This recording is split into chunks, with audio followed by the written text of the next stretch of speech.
Hello again, everybody, and welcome to the Mike Francesa podcast on the Bet Rivers Network, brought to you by Casamigos Tequila. Casamigos Tequila is brought to you by those who drink it.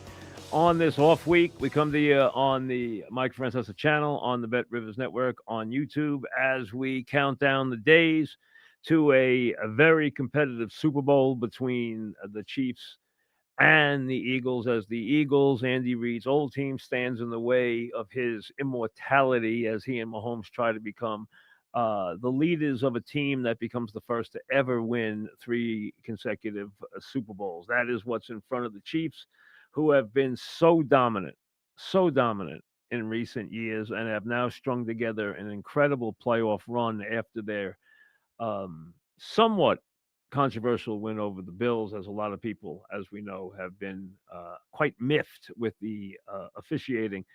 And I will tell you, after looking, and I never heard boo from the NFL, I haven't seen anything official from the NFL at all, but there's no doubt in my mind that the Bills not only made that first down on fourth down, that they actually made it on third down also. That Kincaid made it on third down.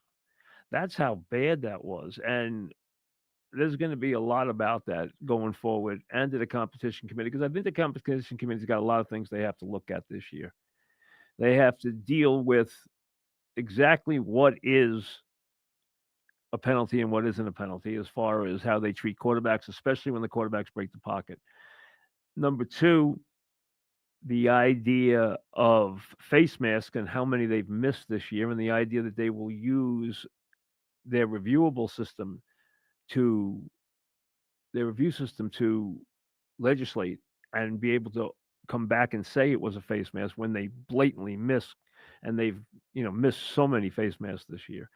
Uh, Also, the idea of the tush push and whether or not it's time to outlaw that procedure, which can be done very easily. Just, you are not allowed to push nor pull a ball carrier. Case closed. You can block, but you cannot drag them, and you cannot get behind them and push them forward. So that would be very easy to deal with, and I think the time has come, because that has become really a circus at the goal line, and really everywhere, because you see teams trying to jump it now. And we're going to get more of that in the Super Bowl, because you're going to get Chris Jones involved on the other side, and that's going to make that extremely interesting, as the great defender gets involved in this whole thing. Um, it's been a quiet week from the NFL standpoint. The biggest headline this week, obviously, here was Aaron Glenn. I really am just waiting till he completes this staff. I don't want to take them one at a time. So let's just wait until he puts a staff together, and then we'll take it apart. But um, I don't want to piecemeal it. The other thing this week was this news about Tucker, which, hey, the only thing I say about this is, why would anybody go to the lengths it takes to make these accusations if there's nothing there? There's got to be something there, and I'm not accusing him, or nor do I have any information about him. But, and I know he has pleaded his innocence, but everyone always pleads their innocence, number one. Number two, why would this just come out of the air? Who would decide, you know what, I'm going to pick on a, mid-30s kicker? That's the guy I'm going to target. You were going to target a lot of guys in the NFL. You would not pick a mid-30s kicker to target in this thing. I mean, so this is a rather odd thing going on right now. So that's really been the week. As far as the game, it hasn't budged. Kansas City's a 1.5 point favorite. I think the line will never go to Chiefs. I think the only thing this line does is go to Chiefs too. I don't think it'll do anything else. I don't think it's going to come back towards the Eagles. I think there'll be more Kansas City money. I don't even think it'll get to 2.5. That would be a major move. 3 would be an enormous figure. I don't think it's ever going anywhere near there. I don't think it's going to touch 3, because I think the Eagle money would fly in if it touched 3. So I think it's going to be right about where it is, about a 1.5, between 1 and 2 points, anywhere between 1, 1.5, 2 is where the line is going to be. And this is a very competitive game. Now, I saw a list of people who were making picks, and the overwhelming number picked Kansas City, which, listen, if you listen to me through the years, you know, first of all, I have always been very fond of Andy Reid. Um, I have never been against the Chiefs in any way, and I've picked them in extraordinarily big amount of times. Even picked them last week. Um, so I have no issue with the Chiefs, but I think this is a highly competitive game where I think the Eagles are every bit the equal physically of the Chiefs. The question is going to come down to the Chiefs' ability late in the game to execute, which they do on both sides of the ball on an extraordinary level. Mahomes, who is using his legs more in the postseason than we've ever seen him use before, his timing, Andy Reid's sequencing and play calling, always having the right guy in the right spot at the right time, and their defense's ability to get big plays out of Chris Jones, who to me is not only a Hall of Fame defender, he is by far the most underrated player of this generation. He is an enormous part of why they win. And Spags, really superb play calling because he does a better job. And this is the key when you blitz. When you blitz, the key is getting there and don't leaving your deep defense naked. He has a higher percentage of efficiency and having guys get to the quarterback unblocked than any other team in the league over the last 5 years. He is a master at it. And even Josh Allen admitted on the fourth down play where he was rushed and he threw the football up and Kincaid actually camped out underneath it and dropped it. Allen called the protection to the left. He shifted the line to the left because he thought it was coming from the left and it came from the right. He said, "Hey, I called protection to the left. I admit it. I shifted the line to the left and it came untouched on the right." They fooled them on the play. They have done that time and time and time again. They are very good at that. They are exceedingly well prepared on both sides of the ball. Kansas City, is not going to beat itself. That's all there is to it. You're going to have to beat them. Some people think you're also going to have to beat the officials. I think that's overblown, but I have to admit that if you go back over recent big games, Kansas City has gotten breaks in every game. Now you want to just call it the luck of the draw, and luck is the residue of design. Hey, bottom line, they've gotten some breaks. I'd be the first to admit it. I don't think there's anybody in America doesn't think that their Bills got that first down. That first down might not, but it might change the game where they could go up 8 points. They weren't going to go up 9. They were never going to go for 2 there. They were going to go for 1 there and go up 8. And we'll see what would have happened from there. Because the key to beating the Chiefs is to be up 2 scores late. Because then they can't work their magic. When you get them in a game where they just need to make 1 score to win, and it's usually just a field goal, hey, they're really good at it. They're really good at executing. There's a lot of physical talent in this game. Obviously, Philly, with its great offensive line, you can argue whether you like them better than the Lions line or you like the Lions line better. They're clearly the two best offensive lines in the sport. The Chiefs' weakness is the offensive line. Hurts can be hurt with the blitz, doesn't handle the blitz brilliantly. Mahomes handles things very well, but he was sacked a lot this year because they are extremely weak at tackle. And to me, that is the biggest. Everyone's going to talk about Barkley, and the Chiefs have to get a hand on. They do. Hey, listen, it's easy to see what goes on here. Barkley, playing behind a brilliant offensive line, gets better blocking than anybody else got at the running back position. On average, he goes 2.5 yards before contact. That is a lot. Now, when you contact him inside that, he doesn't have big runs. His ability to get into the second and third levels and then making the first player miss. That first move by Barkley is deadly. That first cut or that first evasive move around that tackle usually launches him to 20, 25, and then 50 and 60 and 70 yards down the field. It's all about that first move. But that move comes anywhere from 6 to 10 yards down the field because of the Eagles' prowess on the offensive line. And you go into the game, and the first thing you're going to say is, hey, we got to stop the Barkley home run. We can't let Barkley score from anywhere on the field. That's number one. Then you can get into all the other things that the Eagles do, including what their usually unhappy wide receiver can do. And let's be honest, I'm not a big fan of his, but he's a talented player. I would never take that away from him. He can be an extremely effective player, especially against man coverage.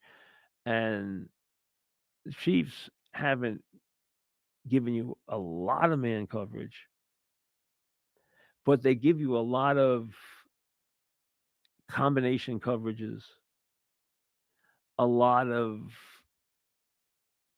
bracketing and different things that they do, and doubling and bracketing and things they do. So there's a lot of combination that goes into it. You're not just going to get McDuffie straight up against their receiver. It's not going to happen. You're not going to get McDuffie straight up against Brown. It's not going to happen. It'll happen a couple of times. It won't happen all day. It's not the way they play it.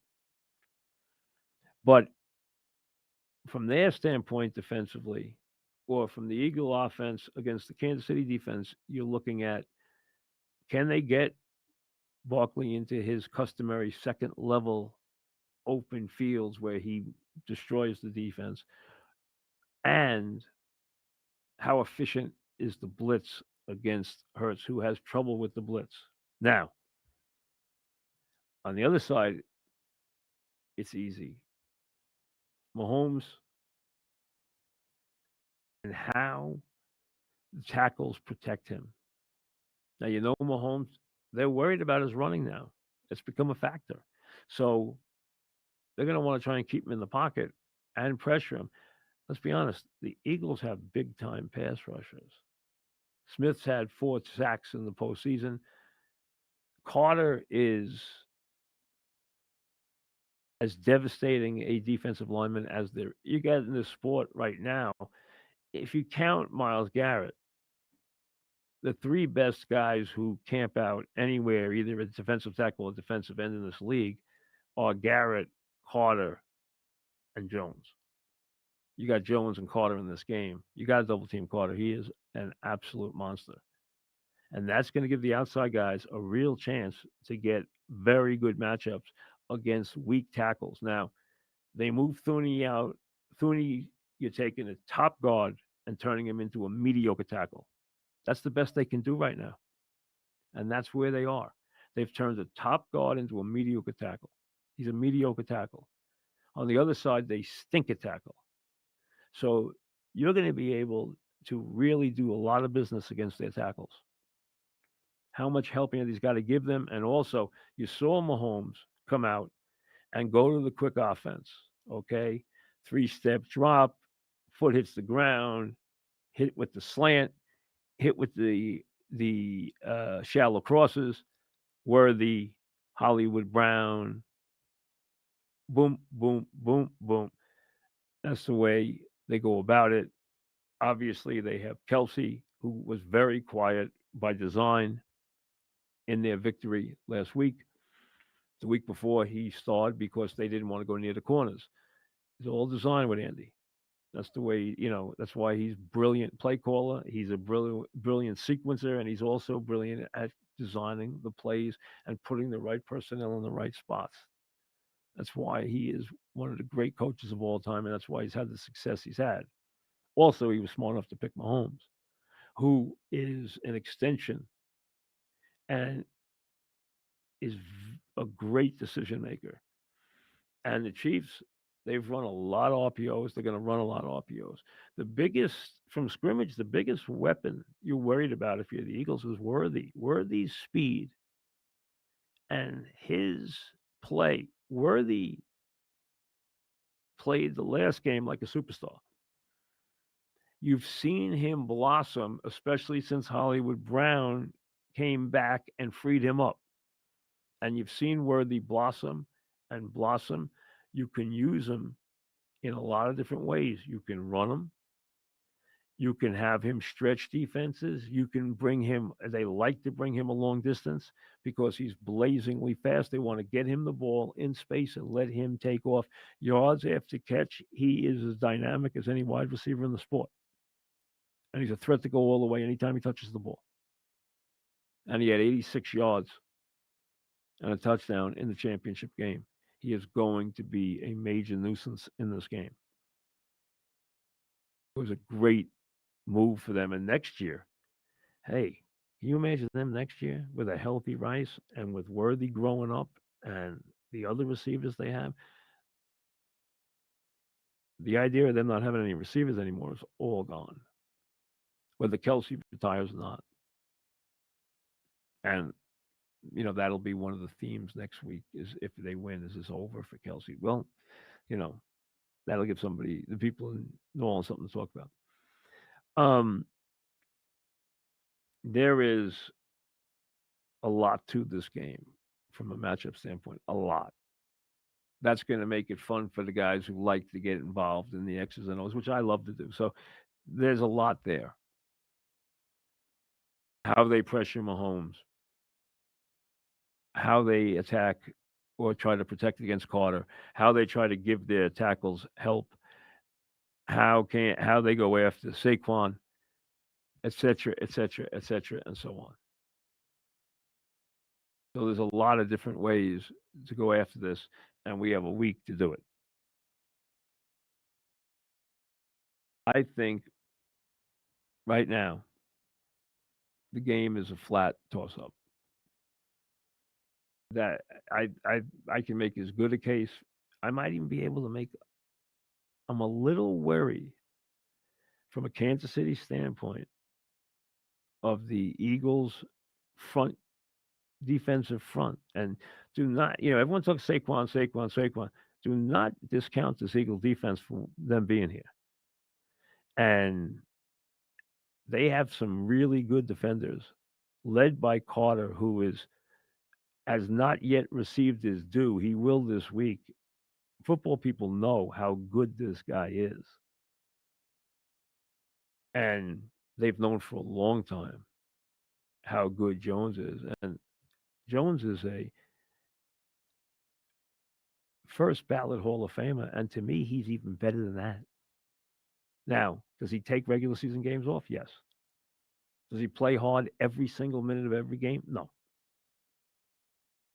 Is he there in the fourth quarter of big games? Every time. Every time.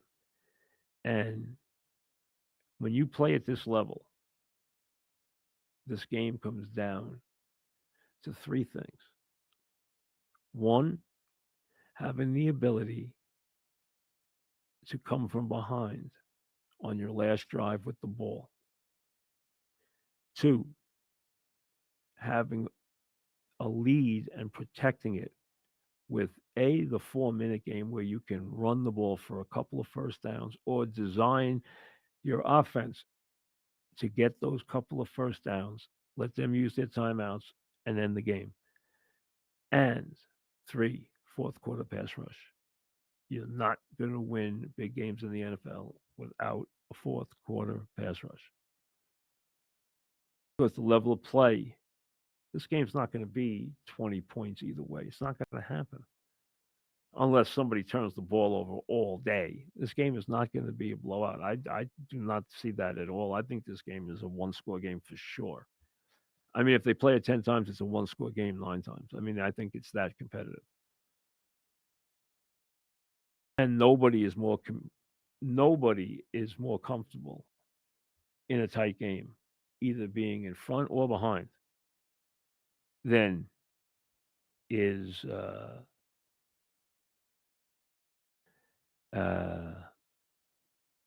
than is Kansas City. I apologize because I was just reading a email that somebody just sent me. So there we are. We got a week to talk about it. It's all the nonsense that we usually get. It's been a quiet, except for this Tucker thing. It's been a quiet week. You know, the themes as you go in, you have a couple of big ones here. Obviously, you have Eagles, Andy's old team against Andy's new team, which is played out already. You have the Chiefs and immortality. They're up against it. This is like when the Pats went against the Giants, except they're not the overwhelming favorite that the Pats were. But the idea of immortality is on the other side of a victory. And that's true. Immortality is on the other side of a victory. And, let's be honest, Andy and Mahomes have already achieved it anyway, but this puts them up on a level where nobody can ever touch them. I mean, that's how impressive this would be. Three straight wins in the Super Bowl. Getting to the Super Bowl back to back years is incredibly hard. Getting there at all is hard. Getting there two in a row is really hard. Getting there three in a row is outrageous. That's why coaches will tell you. Now, they don't want to be assigned to it, but they will tell you, and many have, that the underrated achievement in recent years in the NFL or the generation of the NFL by far was the Bills getting to four straight Super Bowls. The only problem with it was they lost all four, which negated everything about it and made it a painful experience. But coaches will tell you, you know how hard it is to get to back Super Bowls, no less three in a row, no less four in a row. What you have to accomplish during the regular season, during the early rounds of the playoffs, you can't have one bad day. That's an incredible. That's if they had won one, that team would be looked at so differently. And let's be honest, they had a great chance to win the first one. They should have won the last one. I don't say they should have won the Giant game because the Giants outplayed them in that game. From the minute at 12-3, when Hostetler held onto the ball in the end zone and didn't give up a touchdown when he got sacked for the safety and really almost knocked unconscious, the Giants outplayed them until the last 3 minutes of the game. Outplayed them badly, ran the ball right down their throat, and dominated them physically. But the last game against the Cowboys, the second game against Washington was a blowout. That Washington team was hit its stride and was really good then. I knew that game wasn't going to be close. Then the first game against Dallas was a mess. And then the second game they should have won, which was game four for them in the sequencing. So they could easily won one. They should have won four. They didn't win any. But it should minimize what the achievement was. It's just that people don't like to be assigned to losing big games, and losing four in a row is kind of tough to take. All right, as we head towards the big game, and in the world of advertising, the NFL is highly productive. If you go back to my days on the fan, everyone had to deal with this. Every sponsor, if you're not an official sponsor, you are not allowed to use the word mm-mm. So no one is, unless you pay them a fortune and are one of their primary Super Bowl sponsors, which means you're writing them a ticket for millions and millions of dollars. Um, but let me tell you that bet on the big game with Bet Rivers and with the Bet Rivers Sportsbook and earn a chance to be one of 5,900 players, get it, to win prizes in the big game 59K bonus bet giveaway. So that's what it is. 5,900, which is, they're not giving away a couple of prizes, giving away 5,900 prizes in the big game 59K bonus bet giveaway. Check out the details at the Bet Rivers app for full details, where you get all my stuff courtesy of the folks at Bet Rivers. So just download the Bet Rivers app, go to go to the Bet Rivers network, go to the Mike Francesa channel on the Bet Rivers network, and away we go. So go to the Bet Rivers Sportsbook, download, and away we go. and be a part of the 5,900 winners on the big game 59K bonus bet giveaway. Okay. A couple other things before I get to some emails.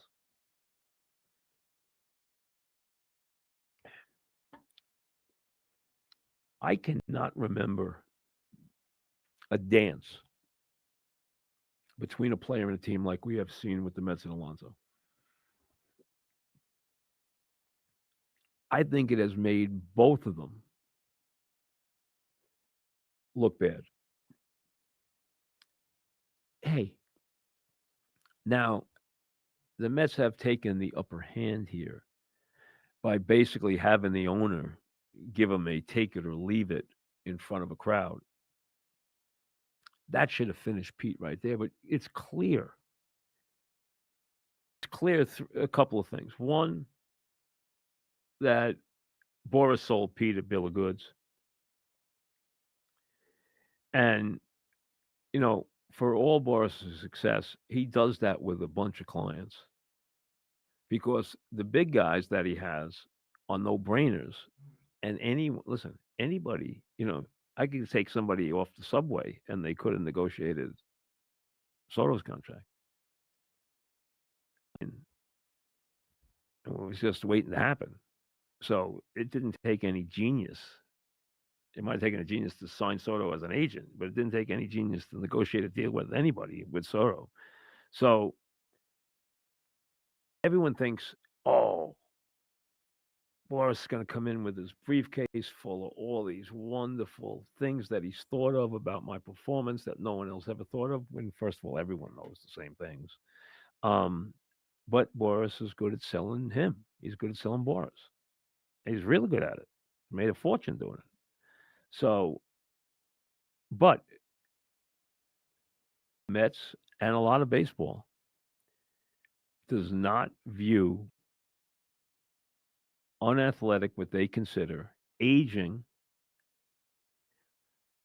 one dimensional power hitters at first base, somebody that should be highly compensated. And that's become clear not only with the Mets, but around the league. It's not like the teams are flocking to sign Pete to a contract.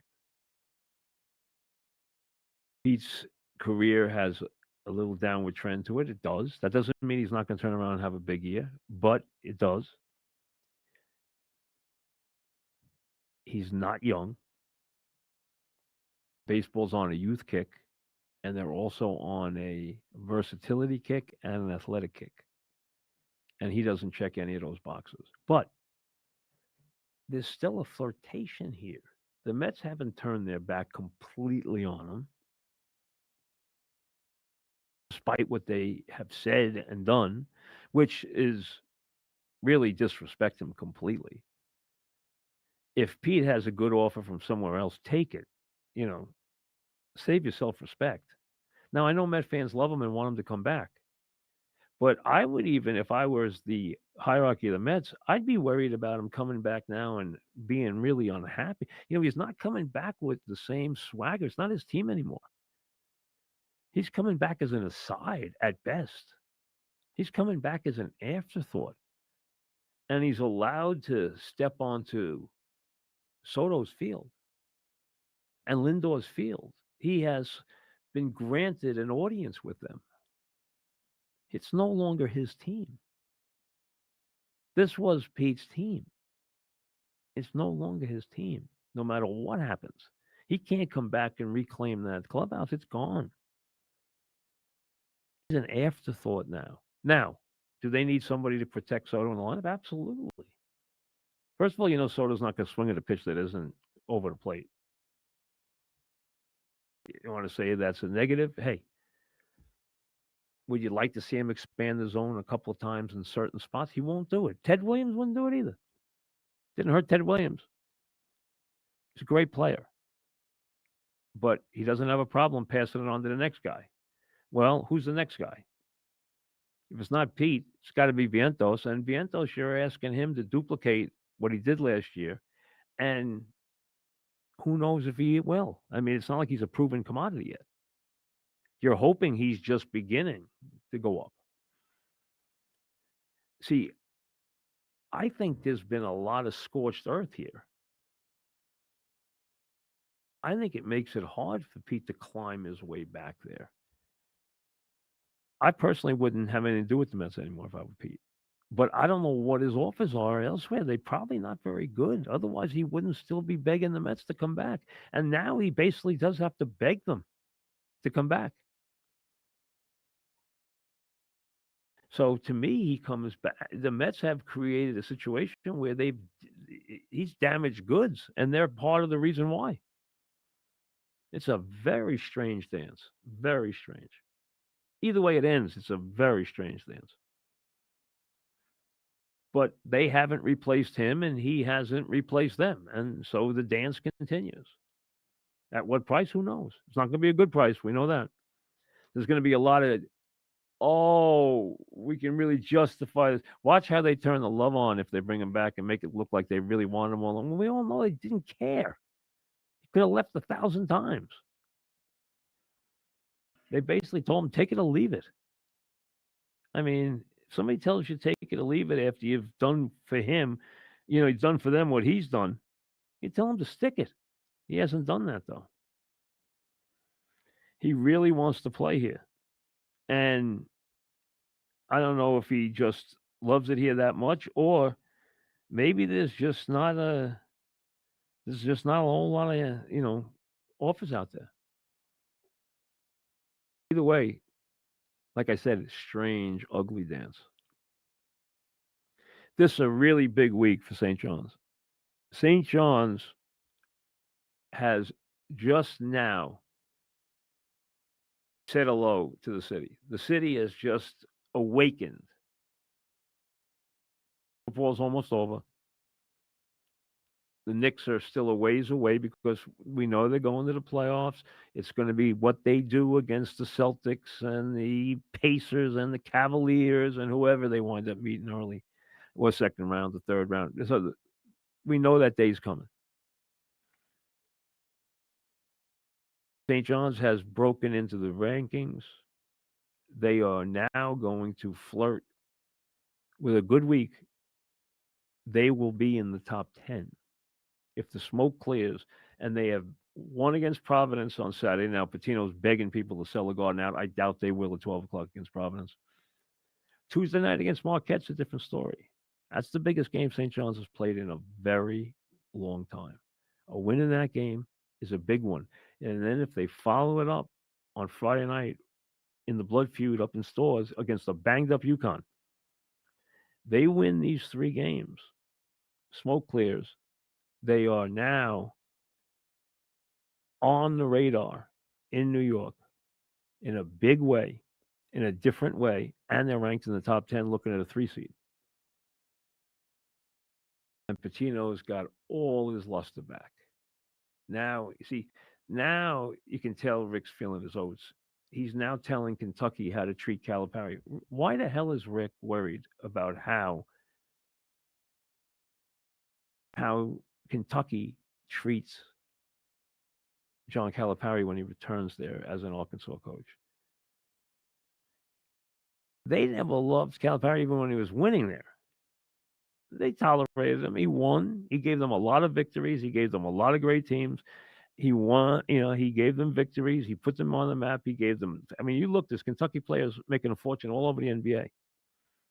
And then they wanted him out of there, and he landed in Arkansas. Fine. He knows how tough the SEC is now from there. But this is Rick now spreading his wings, worrying about, oh, listen, I want UConn, I want Kentucky, I want the Kentucky brethren. Listen to me as your ex-coach and ex-championship coach. Hey, they don't want to listen to Rick Pitino. They've moved on from Rick Pitino a long time ago. Rick should be worried about Providence and Saturday and filling the Garden. Not worried about. See, this is where Rick gets into trouble because now he's spreading his wings again and he's going to be the voice. Just worry about your team. Because as soon as that happens, all the critics are going to start slinging arrows again. and dredge up every bit of garbage. Listen, he's a brilliant basketball coach who's done a great job with St. John's. We know what he does in the second year. He went out with Rapoli's money and he bought himself a really good team. Now, the backcourt actually is now just starting to come to the fore. I thought this backcourt was going to be sensational. It hasn't been sensational. Smith's been a little bit of a discipline problem. He's also been injured. We can see the talent. At 5'11, he's the best jumper in all of college basketball. He's a freak athlete. He's also their best outside shooter, unless you count Dunlap, who's not playing. And he can get his own shot. He can facilitate the offense. He's a good defender. He's a really good athlete. Richmond is starting to come into his own. He's a bricklayer. He can get to the basket against any team in this country and get to the front of the rim and get himself fouled on any possession. Problem is he doesn't make his free throws. Same thing with Zuby. Doesn't make his free throws. And they don't make threes. You just saw Rick say he wants Wilcher and Scott to start hoisting threes. He wants Wilcher the rest of the season. And this is really smart. He knows they're going to the NCAA tournament. He knows they're going to be a pretty good seed. Fine. The low side would be a 5. The high side would be a 3. I don't think they'll make 2. I think if they won the Big East, they wouldn't be higher than they might not be higher than 3, or they could be a 2. See, the Big East doesn't have that many big teams this year, so you're not going to make the headway. You know that Auburn and Duke and Iowa State and Tennessee and a couple other SEC teams and Kansas and this one. Well, Kansas has been a little disappointing. The point is, I can come up with 8 teams that are going to lock up the first 8. They're not breaking in. They're not with the big ones. The big ones right now, to me, the best 3 teams in the country are Auburn, Duke, and Iowa State. Those are the 3 best teams in the country. And Houston's coming quick. They won at Kansas. They won at West Virginia. They're starting to shoot the ball better. They're coming quick. St. John's in that next bracket. They're somewhere between the 8th and 12th, 13th best team in the country. But they're very vulnerable in that they can't make threes, and sometimes they're 2 other guys who get to the foul line. The 3 guys who get to the foul line are Lewis, Zuby, and Richmond, and 2 of the 3 don't make free throws. Only Lewis does. He wants Wilcher to start shooting and knocking up threes at a big number. Take 8 threes a night. He's trying to get him to make threes part of his game without thinking, which is really smart because they're going to need that to advance. In the second round, in the third round, without question by the third or fourth round, they are going to play a team that is going to take away what they do, which is score in the paint and get offensive rebounds and score off turnovers. And then they're going to have to make some perimeter shots or they're going to get knocked out of the tournament. They don't have. That's why they need Smith. He shoots 39%. No one else on this team shoots above 32, other than Dunlap, and he's not playing. It's a smart way to go about it. They have to grow more confident. Scott shows some promise. Wilcher shows some promise. Smith's the key, though. He can do it off the dribble. He can facilitate. He can pass, and he can knock down a 3. He's the key. I think he'll be back tomorrow for the Providence game. He's got a shoulder problem. Took that bad fall. This is a huge week. If they clear this week, big crowd tomorrow against Providence, they'll win that game. Tuesday night, Marquette. Great matchup. Garden. Been a long time since the Garden will be rocking like it will be on Tuesday night. And then Friday night in stores and healthy, unhealthy, shorthanded, full strength. It doesn't matter. That game is going to be an absolute frenzied, crazy war.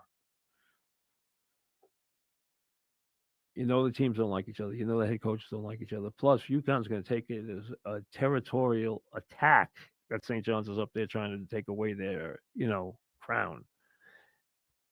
That's going to be just tremendous. So if they clear this 3-game hurdle, they're going to be in the top 10. And they are going to all of a sudden be the darlings in New York.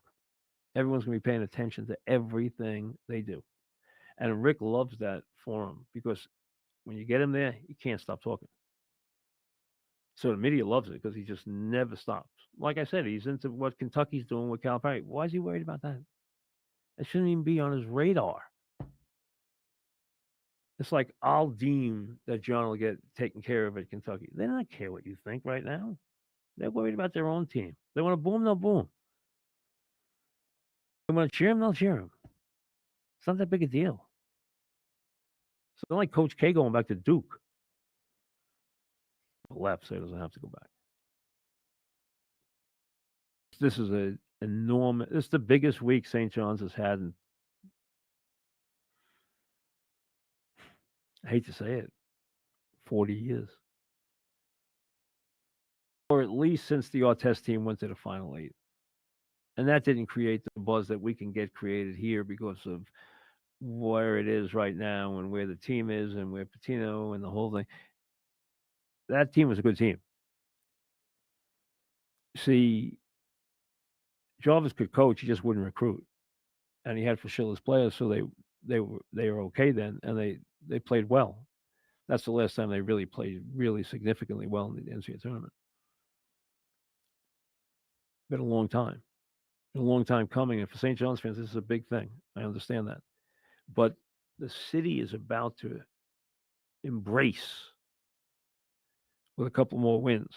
Only happens if you win. Doesn't happen. They move on to the next thing. They'll be worried about spring training. They'll be worried about whether or not the Knicks are healthy. They'll be worried about, whether the Rangers can figure out who they are, that kind of thing.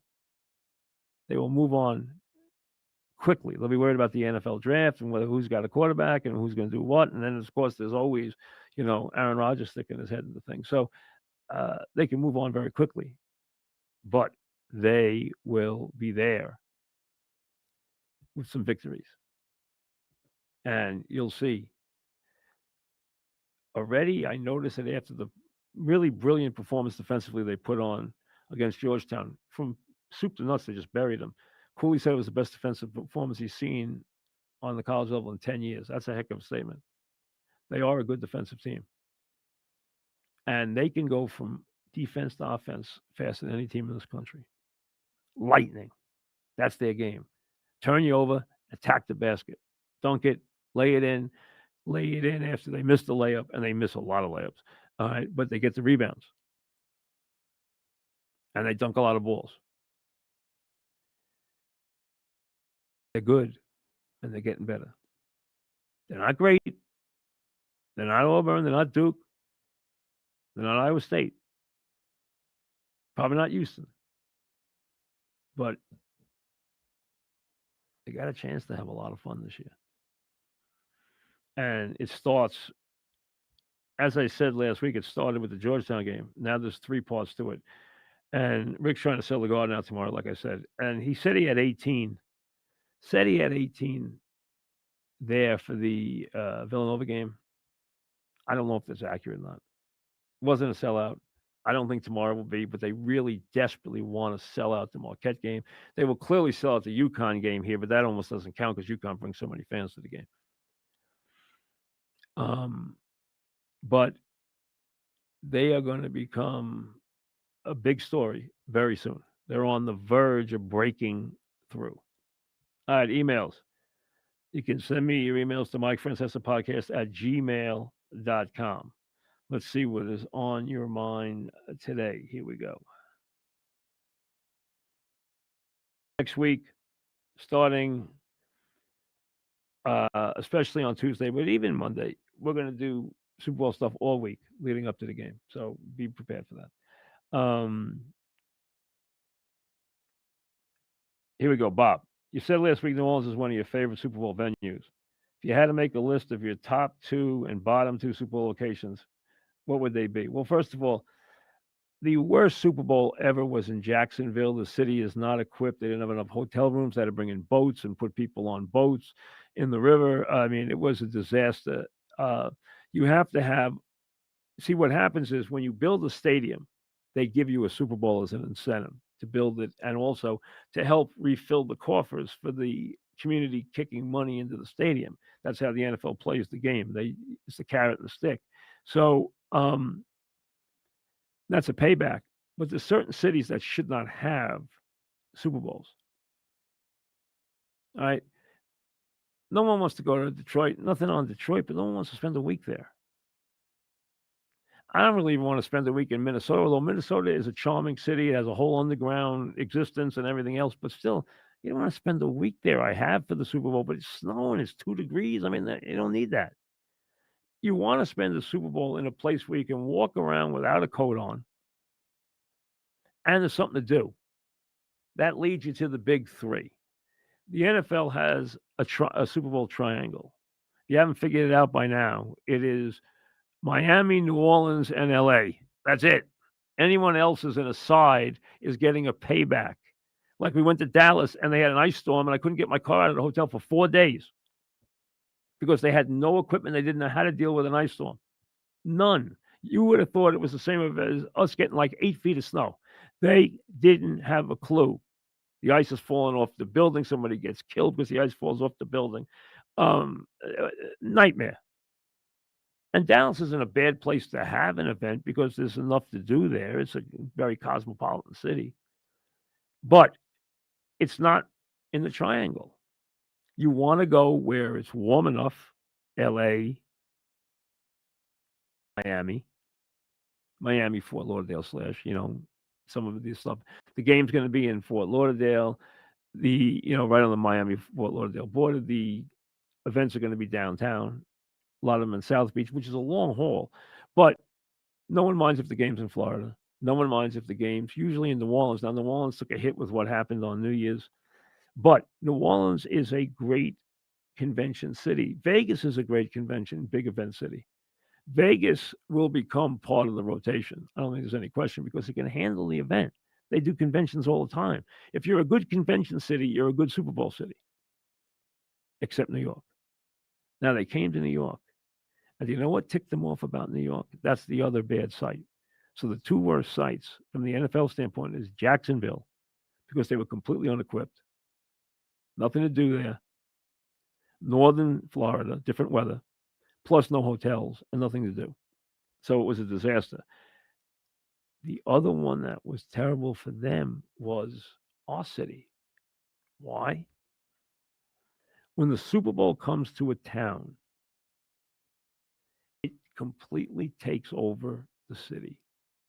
If you turn the news on, the newscasters have Super Bowl logos on their desks.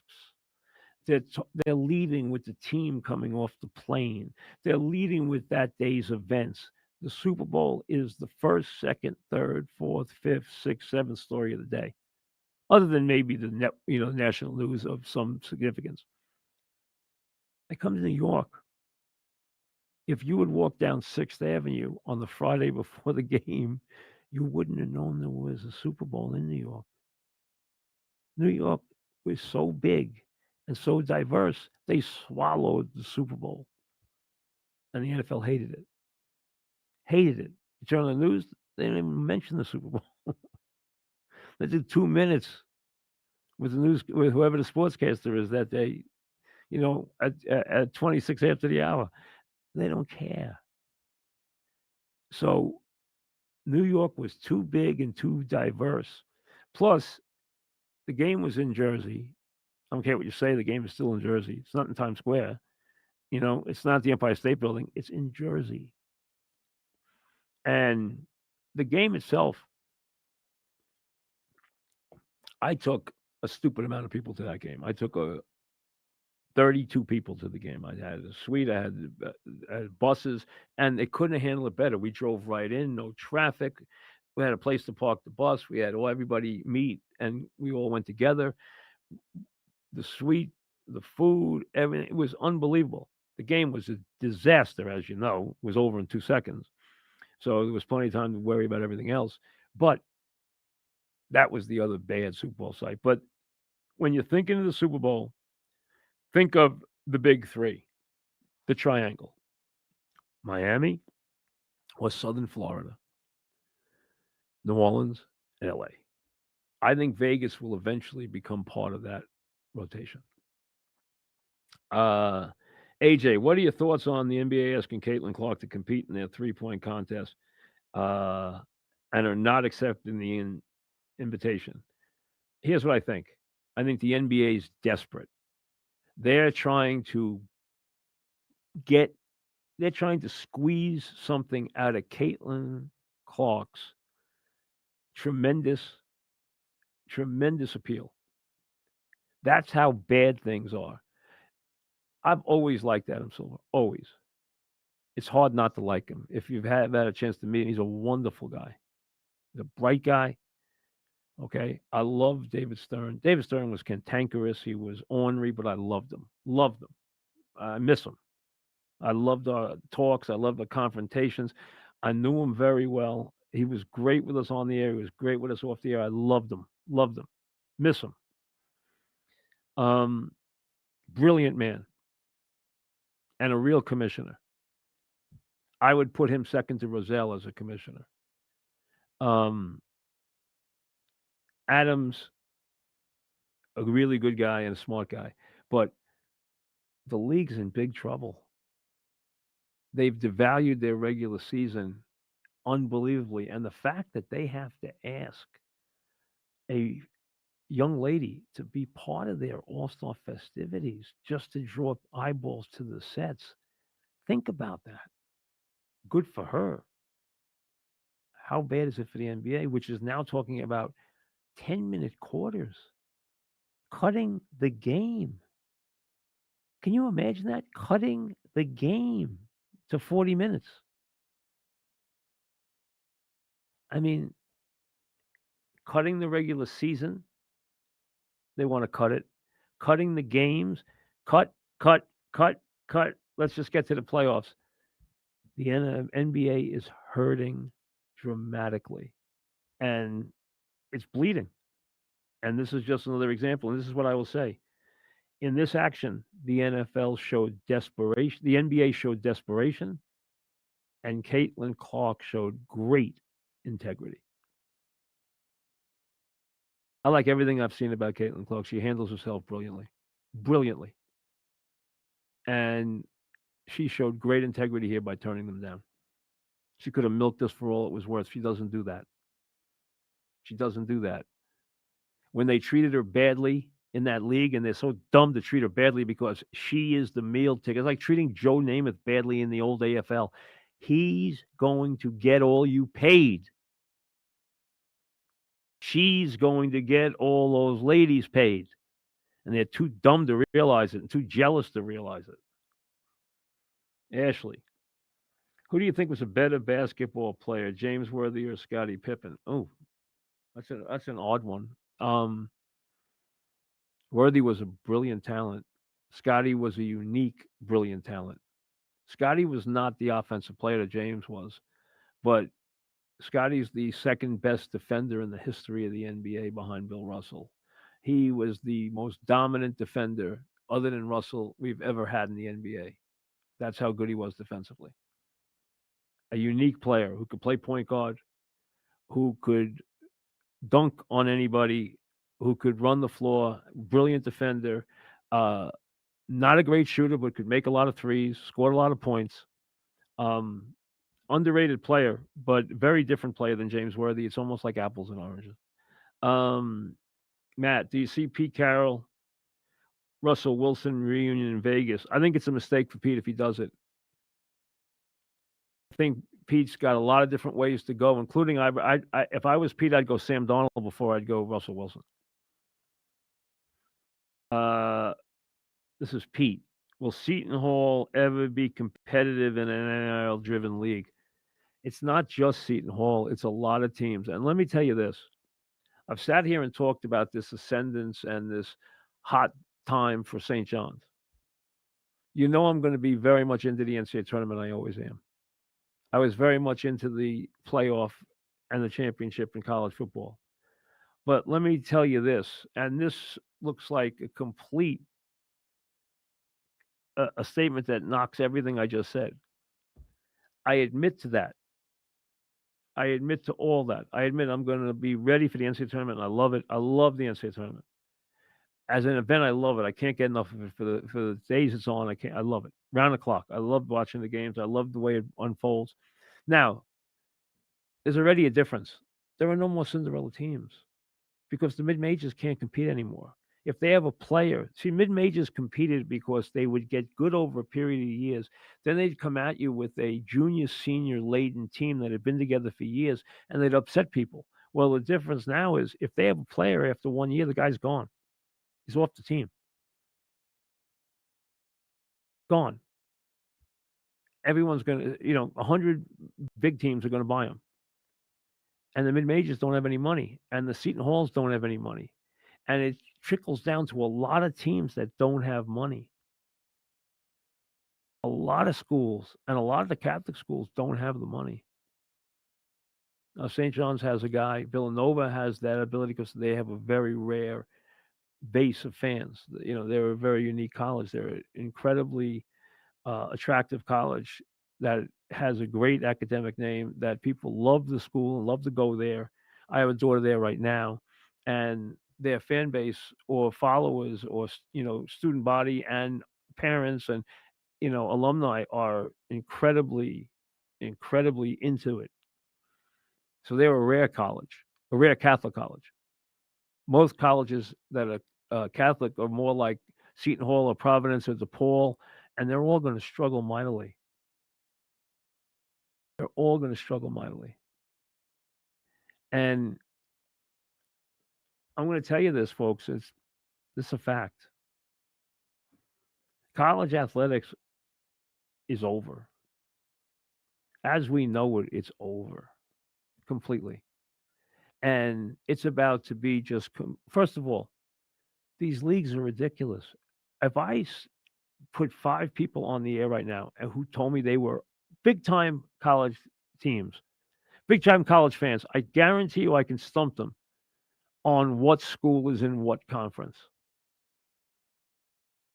You know that any of you realize that UCLA and USC are in the Big Ten? You know that last week UCLA went to Maryland and to Rutgers to play basketball? Little trip in season, isn't it? How about Syracuse playing at Stanford and Cal this weekend? That's a short little jump for them, right? From Syracuse in season, in conference, to Stanford and Cal. College sports is built on tradition and rivalry. Other than the rare great rivalry like Ohio State and Michigan, there are no rivalries left. They're being eroded by the day. And now they're about to sneak in a rule where you're not going to have 4 years of eligibility. Right now, you can play 4 years of a big sport, football, basketball, over 5 years. They're going to give you 5 years to play. You're going to be allowed to play for 5 years. So think about it. Give a guy a medical hardship. Now he's there 6 years. We already have guys who have touched on being at the school for 7 years. See how long Dixon's been at Villanova. They're going to graduate. They're going to be getting doctorates and still playing. This is now a professional league. They brought in marketing guys to run these leagues. Guys who have bounced around and been in every job in the world, like Yormark or Petiti or guys like that, who are now running conferences. They're a little away from Wayne Duke. Okay. They're there to make deals. They're talking about venture capitalists coming in and buying part of the Big Ten. How does that work? You think the venture capitalists are going to meet with the college presidents? Do you think these guys who last year played at a different school and come as a quote unquote grad student to a school that doesn't have a grad school and says they're playing, do you think those guys even know where the classrooms are? They're hired guns. So we're a day away from having unions be all across the country. Then you have workman's comp, OSHA, all these different things that deal with businesses are going to be part of the college experience. There is nothing that makes this now anything to do with college. These players have basically the colleges are now running minor league teams, is what it's come to. They are, in essence, running annexes that have nothing to do with the school. You think they check up on whether these kids go to class? They don't care if they go to class. They're going to be there 1 year and on to another team next year. And that movement is having coaches run from the sport. Jimmy Larinaga has been a great coach. He took a team to a Final Four. 4 guys said, I got better deals next year somewhere else. Well, he got what he sowed because he reaped what he sowed because he bought those players for $2 million. One booster gave him $2 million to buy those players. He got them to the Final Four, then they all wanted more money. Nick Saban left Alabama. Why? Because he wasn't winning? No, he left Alabama because he was tired of the same question. How much money do I make? Not even do I get playing time. How much money do I make? I took my son back to school, Jack back to Hamilton, after the winter recess for the spring semester. I left Hamilton, which is in Clinton, New York, which is about 40 miles from Syracuse, at 5 in the morning. I like to drive early in the morning to drive home.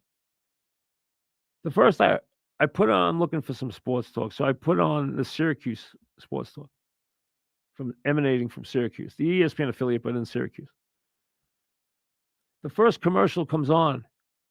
Hi, I'm blah, blah, blah Chevrolet, and I'm a big supporter of Syracuse sports.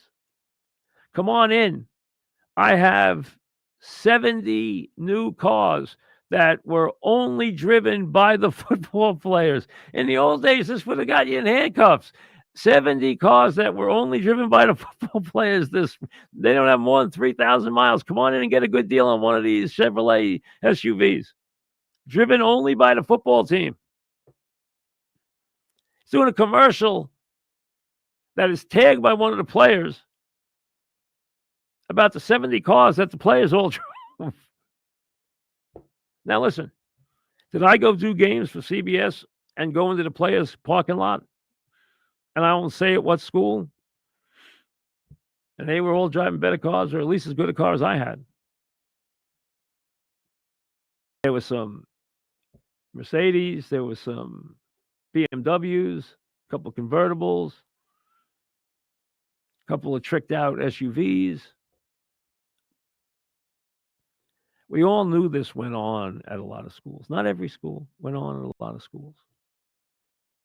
And now they're going to bring a rule down that the players can soon, that the players can share in $20 million of athletic department funds each year. Now, that's just the start.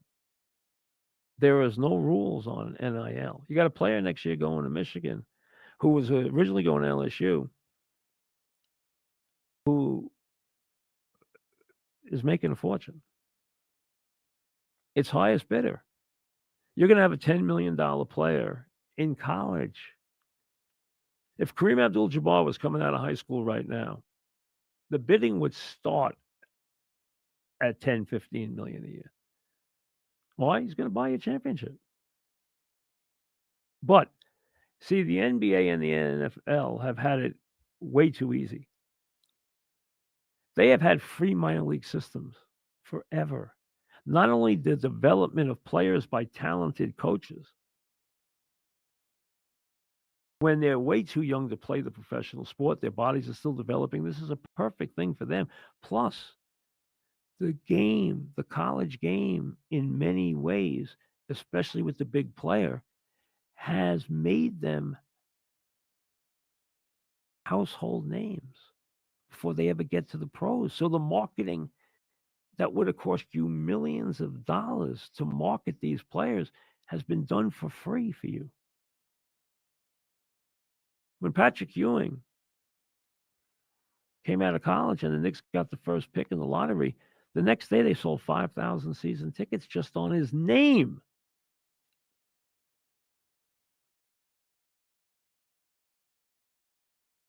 That stuff is gone. The league's going to have to kick in and support this stuff. This is over. It's over. There's going to be a complete awakening and a complete revolt. Because, first of all, the schools have gotten too expensive for the middle class and for most Americans anyway. I know I write the checks. Fortunately, I can afford to write the checks, so I'm very blessed in that way. So are my kids. But these aren't cheap checks. It's $90,000 a year to send these kids to these schools. And the average student's got to put either work jobs or put huge loans on their back to get that degree, which they have to be competitive in the world now. And on top of this, you're going to have an athletic department, which is going to run as an annex. It's not going to run inside the organization anymore, inside the university anymore. The president has nothing to do with these players. You think the players care about the president? You think they're going to listen to anybody's rules? They don't care about rules. These guys are now pros. You're running a minor league system. These schools are running minor league teams. They might as well be the Durham Bulls. And now you're going to have leagues which produce millions upon even billions of dollars, like the Big Ten. Sell part of the Big Ten. Think about this, to a venture capitalist. The venture capitalist is going to buy, an equity fund is going to buy the Big Ten. Wait a second. This is supposed to be amateur athletics. There is no more amateur athletics. So either you can take this back to where it was in the 1902s, or you can admit what it is. It is now a minor league system. It's a D league that is connected to a school for a while, but there's nothing to do with the school. Nothing. To make it seem like these guys who were there a lot of times now 1 year. Check out how many players are brought in for just one season now on a team. Somebody do a study on the NCAA tournament teams, and when they hit the floor, their starters, how many were on the team the year before? I'm going to say not 50% of them. It might even be a lot more dramatically lower than that. So that system, as we know it, has now been destroyed. It's over. And frankly, I'm going to miss it because I love the NCAA tournament. I like what they're doing in the playoffs, but there's no identity anymore. There's no there. When you have a player come in, and let's be honest, that guy who comes in as a fifth-year player for 1 year, he's already out of the school as soon as the guy, he's going right now to prepare himself for the NFL camps. He's gone. So he spent 3 months in Columbus. 3 months. Won the national championship and moves on. Or 3 months in Ann Arbor, or 3 months in Tuscaloosa. Or wherever. Or 3 months in Lexington with the basketball team. 4 months. Or 4 months at St. John's. It's a system that has completely crashed. And the end is near. The dollars get bigger, but the end is near. We'll see you later.